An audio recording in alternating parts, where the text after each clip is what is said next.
Ang hidwaan nina Robin Padilla at Ronald Llamas ay nagsimula sa mga isyung pambansa, ngunit sa paglipas ng panahon ay nauwi sa personal na sagutan. Kamakailan muling sumiklab ang tensyon na naging simbolo ng mas malawak na debate sa politika tungkol sa partido, kandidatura at estilo ng pamumuno. The Philippine Showbiz List presents detalye sa World War ni Senator Robin Padilla at Ronald Llamas. Hindi na bago ang tensyon sa pagitan ni Senator Robin Padilla at ang political analyst na si Ronald Llamas na nagsilbing dating political advisor ng administrasyon ni Pangulong Noynoy Aquino. Noong September 2023, unang nag-ugat ang pampublikong bangayan ng dalawa kaugnay ng usapin sa West Philippine Sea. Sa panahong yon, nagbigay si Ronald ng kritikal na pagsusuri sa ilang pahayag ni Robin tungkol sa pagkikitungo ng Pilipinas sa China. Bilang tugon, iginiit ni Robin na noong panahon na administrasyong kinabibilangan ni Ronald ay nawala sa epektibong kontrol ng Pilipinas ang Scarborough Shoal.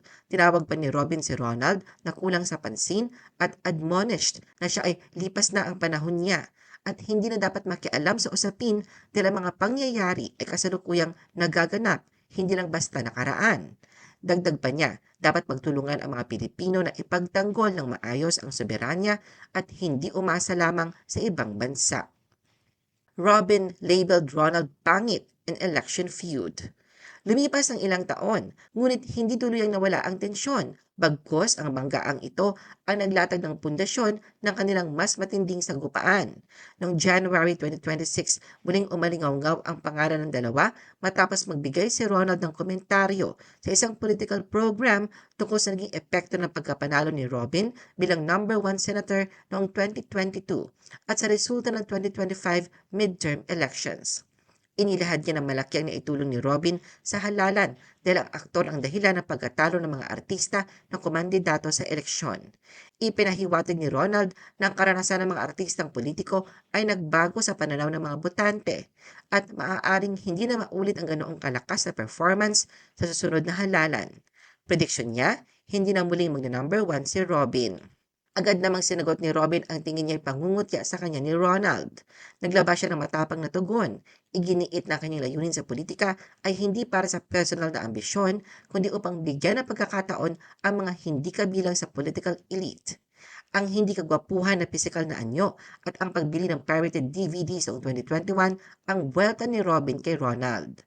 Patatsada ni Robin, ipagdarasal daw niya ito na magbago dahil baka sakali raw maging magandang lalaki ang political analyst na agad naging viral at pinag-usapan online. Gayunpaman sa halip na sagutin ang personal na banat sa parehong paraan, pinili ni Ronald na bigyang diin ang prinsipyo. Anya, hindi problema kung siya man ay tawaging pangit, basta't hindi pangit ang budhi at hindi traidor sa bansa. Ronald tells Robin walang sariling utak. Habang umiinit ang world war sa pagitan ni Robin at Ronald, kasabay namang lumutang ang usapin hinggil sa 2028 national elections. Ito ay nang ihayag ni Robin na bukas siya sa posibilidad na tumakbo bilang vice-presidente katandem ni Sara Duterte kung hihilingin daw sa kanya ng dating Pangulong Rodrigo Duterte. Katulad ng inaasahan, nagbigay si Ronald ng kanyang reaksyon. Sa kanyang Facebook post, ipinahayag niya ang matinding kritisismo sa senador. Ayon kay Ronald, ang desisyon ni Robin na maging vice-presidente ay hindi batay sa tunay na hangaring maglingkod sa bayan, kundi para lamang sundin ang utos ng isang bilanggo sa ICC na tinutukoy niyang si dating Pangulong Rodrigo Duterte. Kinukumpirma lang dito na walang sariling utak si Robin at umaasa lamang sa impluensya ng iba. Binanggit din ni Ronald na sa pamamagitan ng pag-angkin ni Robin na susunod siya sa utos ng bilanggo sa ICC, napatunayan lamang daw ni Digong na may sapat siyang pag-iisip, impluensya at kakayahang harapin ang paglilitis. Robin fires back at Ronald, magsipilyo po kayo. Hindi na nga natapos ang patutsadahan ng dalawa dahil nitong umaga ng February 22 ay nag-post si Robin ng mensahe para kay Ronald. Mariin niyang pinabulaanan ang akusasyon ni Ronald na siya ay susunod lang sa utos ni Digong at walang sariling pagpapasya. Binanggit ni Robin na wala siyang balak tumakbo bilang vice-presidente at iginiit na hindi siya katulad ng ibang mga kaalyado ni Duterte na sobra ang ambisyon at sumusunod sa mga payo ng kanilang political advisors nang walang sariling desisyon.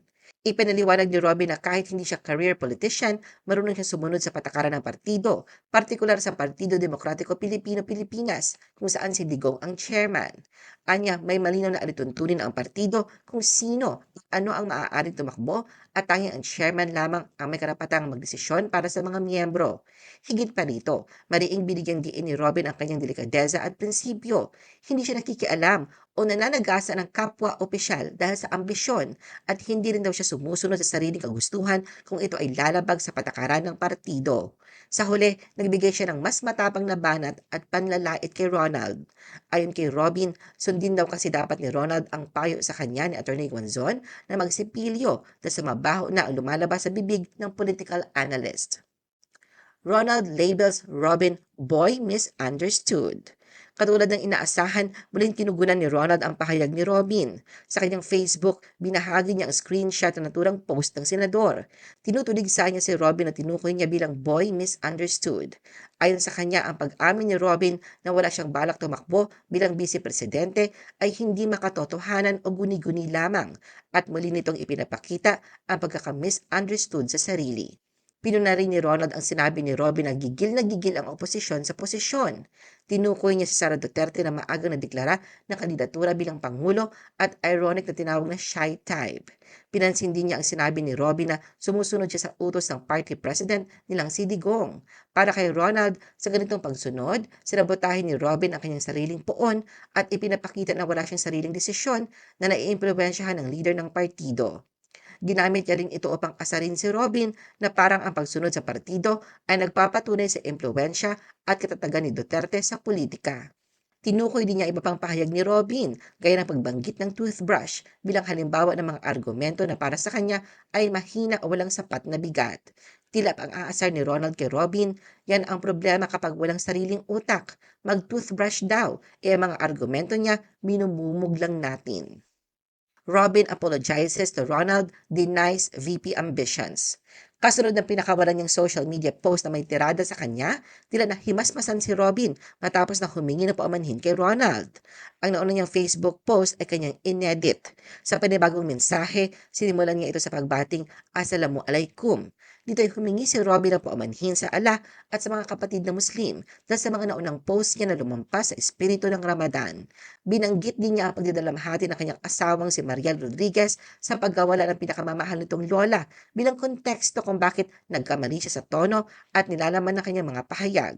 Muling giniit ni Robin kay Ronald na wala talaga siyang balak tumakbo bilang vice-presidente at hindi siya dapat itulad sa ibang politiko na nakikipagsagasaan sa kapwa dahil sa sariling ambisyon. Binanggit din ni Robin na kahit siya isang ex-convict, may delikadesa pa rin siya at hindi niya naging ugali ang managasa o manuwag sa kapwa-opisyal at kasamahan dahil lamang sa ambisyon. Ano ang masasabi mo sa video na ito? Mag-like o mag-react at huwag mahiyang mag-comment. For our YouTube viewers, huwag kalimutan mag-subscribe at i-hit ang notification button. At para sa aming Facebook viewers, mag-like at follow sa aming Facebook page para updated ka sa mga showbiz chika. Thanks for watching!